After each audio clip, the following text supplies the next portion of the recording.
बिस्मिल्लाहिर्रहमानिर्रहीम। अस्सलाम वालेकुम कैंडिडेट्स। आई होप कि आप सब लोग खैरियत से होंगे।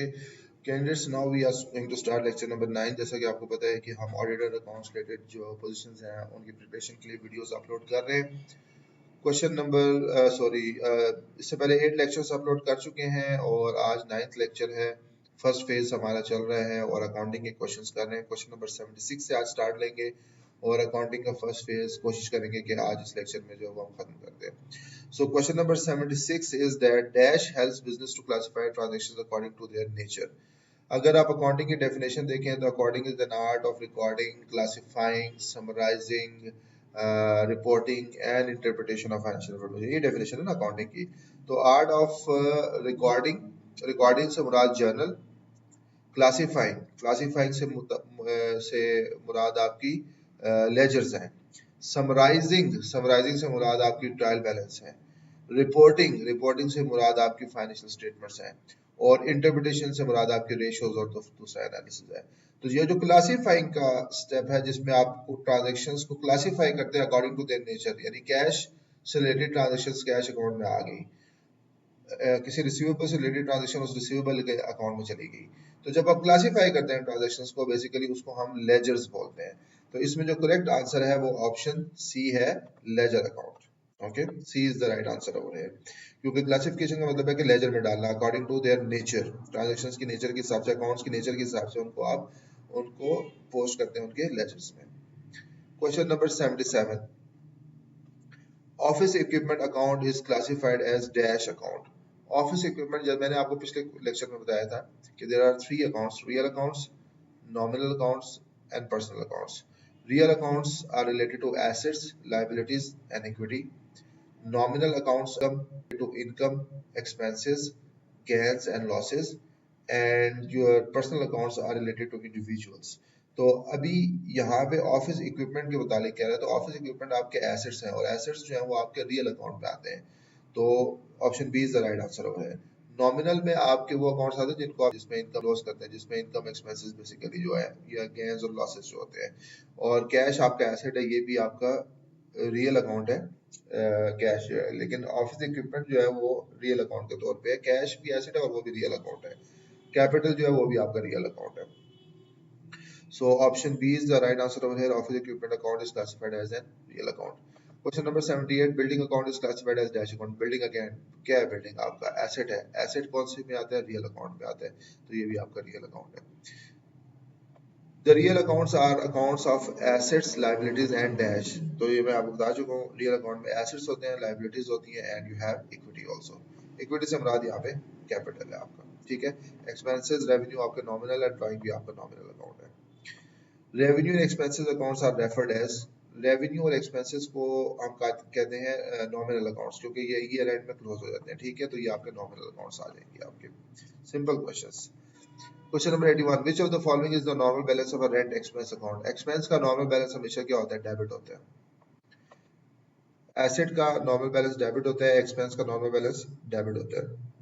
लायबिलिटी, इनकम और कैपिटल का नॉर्मल बैलेंस जो होता है वो क्रेडिट होता है, ठीक है। तो ये एक्सपेंस है तो एक्सपेंस का नॉर्मल बैलेंस डेबिट हो जाएगा।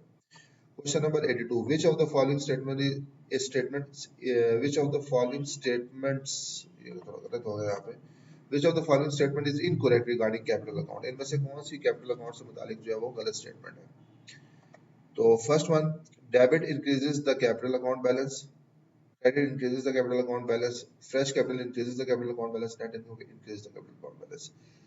Let's see all of these statements one by one. The first one is debit increases the capital account balance. This is a wrong statement. Capital का जो normal balance होता है वो credit होता है, तो डेबिट क्रेडिट को कम नहीं करेगा बल्कि उसको ज्यादा नहीं करेगा बल्कि उसको कम करेगा। तो डेबिट जो है वो कभी भी कैपिटल अकाउंट को इंक्रीज नहीं करेगा।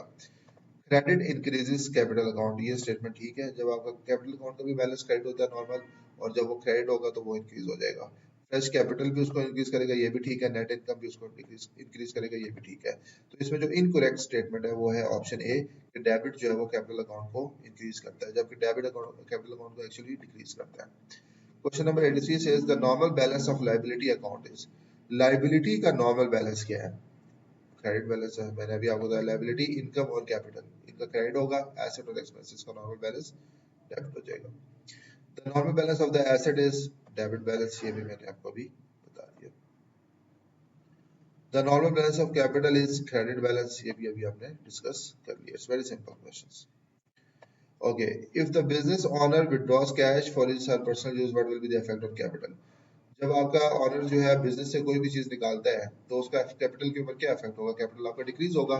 जब ऑनर जो कोई भी चीज बिजनेस में लेके आता है तो कैपिटल इंक्रीज होता है, जब वो कोई भी चीज बिजनेस से लेके जाएगा तो कैपिटल डिक्रीज हो जाएगा। It's very simple. So decrease in capital, option C is the right answer over here. If the total liabilities of a business decrease by 5,000, what will be the effect on total assets? इसको example से समझे।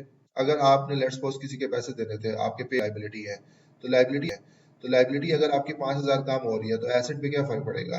Of course जब उसको आप 5,000 देंगे तो आप cash भी आपका डिक्रीज करेगा, तो कैश जब आपका डिक्रीज करेगा इसका मतलब है एसेट भी डिक्रीज करेगा।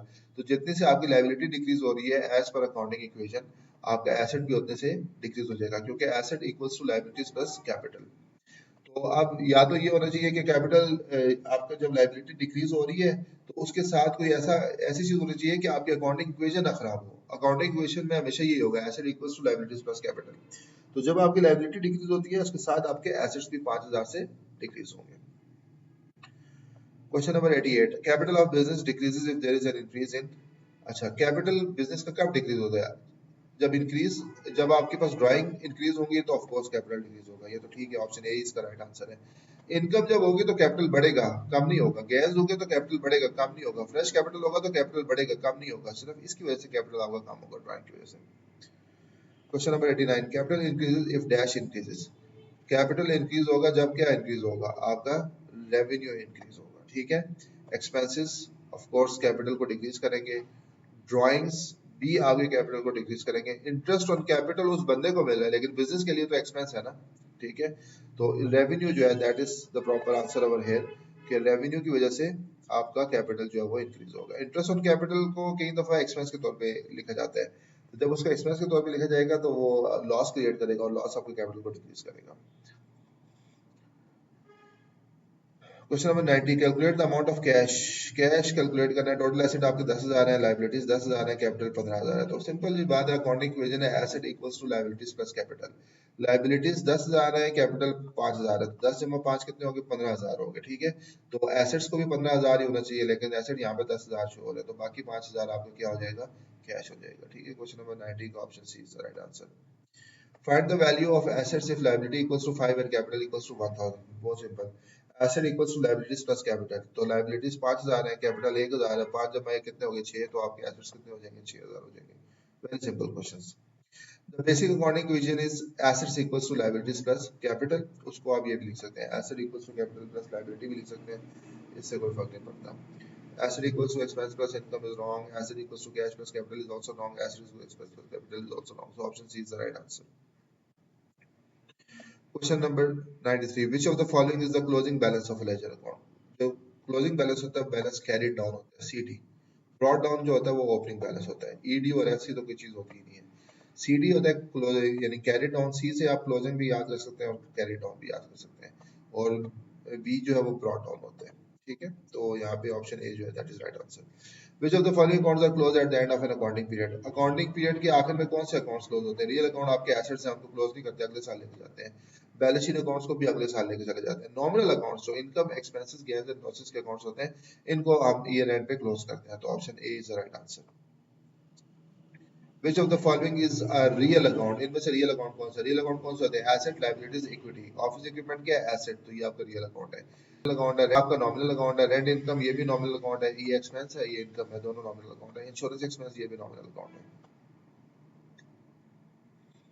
Question number 96, depreciation decreases. Depreciation decreases what? Decreases the asset, sorry asset को डिक्रीज करती है, एसेट को डिक्रीज करती है और बैलेंस शीट में एज एन इनकम स्टेटमेंट में एज एन एक्सपेंस लिखी जाती है। तो जब आप एज एन एक्सपेंस लिखोगे उसको, तो उससे आपका प्रॉफिट कम होगा। जब प्रॉफिट कम होगा तो कैपिटल भी कम हो जाएगा, ठीक है। लायबिलिटीज का कोई ताल्लुक, कैश से इसका कोई ताल्लुक, कैश से इसका कोई ताल्लुक नहीं है, बैंक से इसका कोई ताल्लुक नहीं है।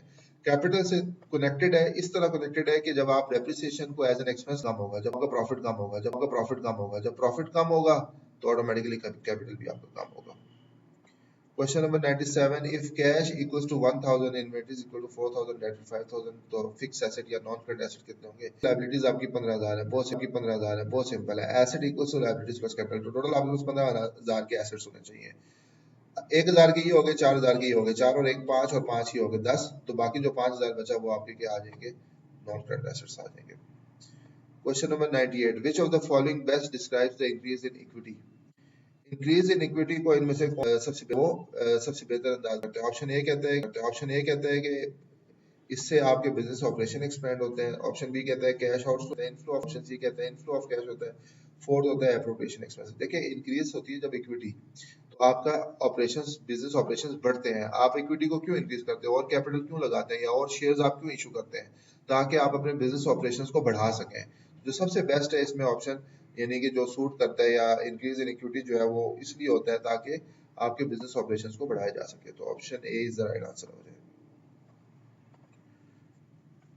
Question number 99, cash receive for services rendered will. जो कैश आपने रिसीव किया है, अगर आपने कोई सर्विसेज दी है और उन सर्विसेज के बदले अगर आपने कैश रिसीव किया है तो उसका क्या इफेक्ट होगा।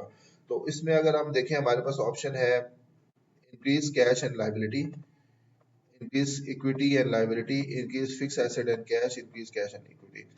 जब आप कैश रिसीव करें तो कैश को डेबिट करेंगे, ठीक है, और सर्विसेज की सूरत में आपकी इनकम आ रही है तो इनकम आपकी क्रेडिट हो जाएगी। तो इनकम जब आपकी इंक्रीज हो रही है तो आपका प्रॉफिट बढ़ेगा, जब आपका प्रॉफिट बढ़ेगा तो आपका कैपिटल बढ़ेगा या रिटर्न अर्निंग आपकी बढ़ेगी, ठीक है। तो इक्विटी जो है उसमें आपका प्रॉफिट या रिटर्न अर्निंग शामिल होता है। तो इस वजह से आपकी इक्विटी भी इंक्रीज करेगी और कैश भी इंक्रीज करेगा, ये दोनों चीजें इंक्रीज करेंगी जब आप कैश रिसीव करेंगे ऑन बिहाफ ऑफ सर्विसेज। तो इसमें आप ये ध्यान रखें, दो इफेक्ट्स हैं, एक तो आपका कैश बढ़ा है, दूसरा आपकी इनकम बढ़ी है। इनकम बढ़ी, आपका प्रॉफिट बढ़ा है, प्रॉफिट बढ़ा है, आपका कैपिटल बढ़ा है, ठीक है। तो कैश में इंक्रीज, जब कैश रिसीव होगा सर्विसेज के लिए तो कैश भी इंक्रीज होगा और इक्विटी भी इंक्रीज होगी। Question number 100, fresh capital introduction will increase. Fresh capital जब आपके पास आएगा तो उससे क्या बढ़ेगा, उससे देखें, एक तो जब फ्रेश कैपिटल नॉर्मली कैश की सूरत में आता है तो कैश आपका बढ़ेगा या बैंक अकाउंट में पैसे बढ़ेंगे तो आपका एसेट बढ़े, और ऑन द अदर हैंड आपकी इक्विटी भी बढ़ी है, कैपिटल भी बढ़े, तो एसेट एंड इक्विटी दोनों बढ़ेंगे। ये गलत है, एसेट एंड लाइबिलिटीज, क्योंकि आपका कैपिटल आ रहा है ना, बाहर से लोन तो नहीं ले रहे। अगर बाहर से लोन लेंगे तो एसेट एंड लाइबिलिटीज बढ़ेंगे, ठीक है। Liability and equity and bank, ये तो तीन चीजें आ गई। कैपिटल एंड लाइबिलिटीज ये भी गलत है, क्योंकि कैपिटल आपका बढ़ेगा तो साथ एसेट बढ़ेगा, लाइबिलिटीज नहीं बढ़ेगी। तो option A is the right answer. Which of the following accounting equation is correct. Asset is equal to liabilities plus capital, ये बस ध्यान में रखें।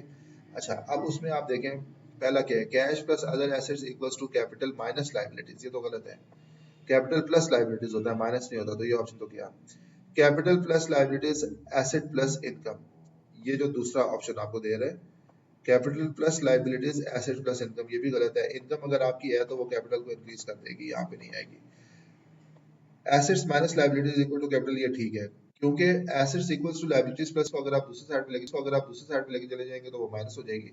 तो asset minus liabilities equals to capital तब भी ठीक है, assets equals to liabilities plus capital तब भी ठीक है। तो ये ऑप्शन सी जो है यहाँ पे करेक्ट आंसर है। मैथमेटिकल यानी कि एक इक्वेशन है, उसको आप किसी तरह से भी लिख सकते हैं। Assets equals to liabilities plus capital लिख ले, या asset minus liabilities equals to capital कर दे, या asset minus capital equals to liability कर लें, ये किसी तरह से भी आप उसको कर सकते हैं। Which of the following is the practical implementation of the accounting equation? Accounting equation कहाँ पे implement होती है? So statement of financial position जो होती है वो आपकी बैलेंस शीट होती है। तो बैलेंस शीट में ये आपकी नई टर्मिनोलॉजी है जो इंटरनेशनल अकाउंटिंग स्टैंडर्ड्स और international accounting financial reporting standards के मुताबिक यूज होती है for balance sheet, statement of financial position. तो बैलेंस शीट में आपके एसेट्स होते हैं, लायबिलिटीज होती है और इक्विटी होती है। तो एसेट हमेशा किसके इक्वल होता है, लायबिलिटीज प्लस इक्विटी के। यही आपकी अकाउंटिंग इक्वेशन है और यही बैलेंस शीट में होता है। तो ये इसकी प्रैक्टिकल इंप्लीमेंटेशन होती है। Statement of changes in equity में सिर्फ आप ये शो करते हो आपकी इक्विटी कितनी इंक्रीज हो रही है कितनी डिक्रीज हो रही है, इसमें आपका अकाउंटिंग इक्वेशन नहीं होता। इनकम स्टेटमेंट में आपके एक्सपेंसेस और इनकम होती है ओनली। कैश फ्लो स्टेटमेंट में आपको सिर्फ ये पता चल रहा होता है कितना कैश आया है और कितना कैश गया है, तो इसमें भी of course accounting equation involve नहीं है।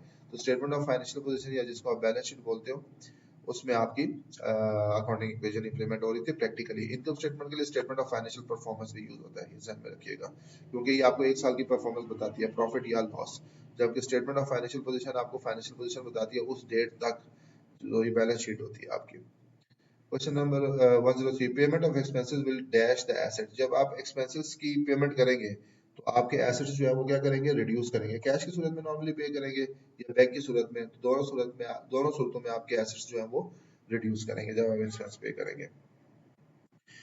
104 collection of account receivable will, जब आप अकाउंट रिसीवेबल से कलेक्शन करेंगे तो आपका कैश इंक्रीज होगा या बैंक अकाउंट इंक्रीज होगा, तो आपका एसेट तो इंक्रीज हो रहा है, ठीक है। ऑन द अदर हैंड जिस रिसीवेबल से आपने पैसे ले लिए, जिस बंदे से पैसे ले थे उससे पैसे ले लिए, तो वो रिसीवेबल तो डिक्रीज हो जाएगा, ठीक है। तो रिसीवेबल भी एसेट ही होता है, तो एसेट ही इंक्रीज होगा और एसेट ही डिक्रीज होगा, अकाउंटिंग इक्वेशन बराबर रहेगी, लायबिलिटीज प्लस कैपिटल के ऊपर कोई फर्क नहीं पड़ेगा। एसेट ही इंक्रीज होगा, एसेट ही डिक्रीज होगा। जैसे फॉर एग्जांपल मैंने अहमद से लेने थे 10,000 रुपए, 10,000 में से मैंने 4,000 ले लिए, तो 4,000 कैश बढ़ गया, एसेट बढ़ गया। अब अहमद से 10 तो नहीं लेने, अब सिर्फ 6 लेने हैं, तो अहमद रिड्यूस होकर कितने पे आ जाएगा, 6 पे आ जाएगा। 6 जमा 4 टोटल 10 ही होगा।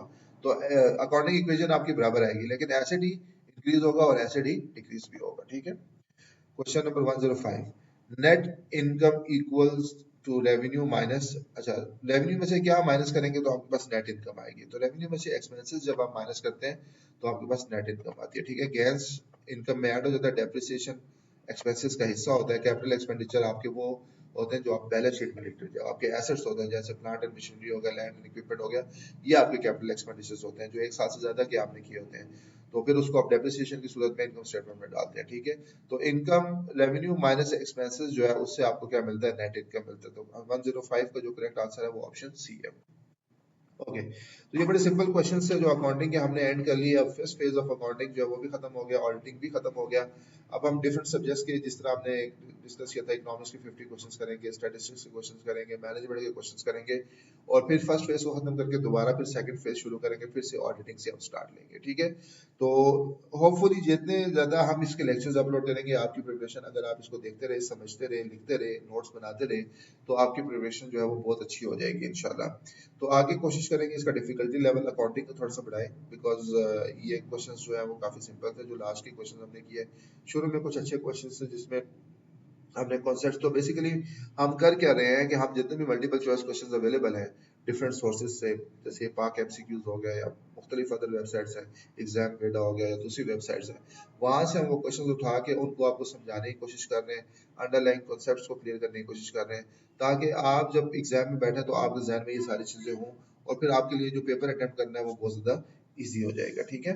तो see you in the next lecture इंशाल्लाह। लेक्चर नंबर 10 जो है उसमें हम we will start the next subject, और इस फर्स्ट फेज को हम कोशिश करेंगे कि इस नवंबर के मंथ में इसको हम फर्स्ट फेज को खत्म कर दें सारे क्वेश्चंस करके, and then in December will start the second phase again. और तब तक होपफुली मजीद आपके लिए पोजीशंस भी आएंगी, और जो पोजीशन जिनके लिए आप प्रिपरेशन कर रहे हैं इंशाल्लाह उसका टेस्ट भी आ जाएगा। ओके जी, थैंक यू सो मच, अल्लाह हाफिज।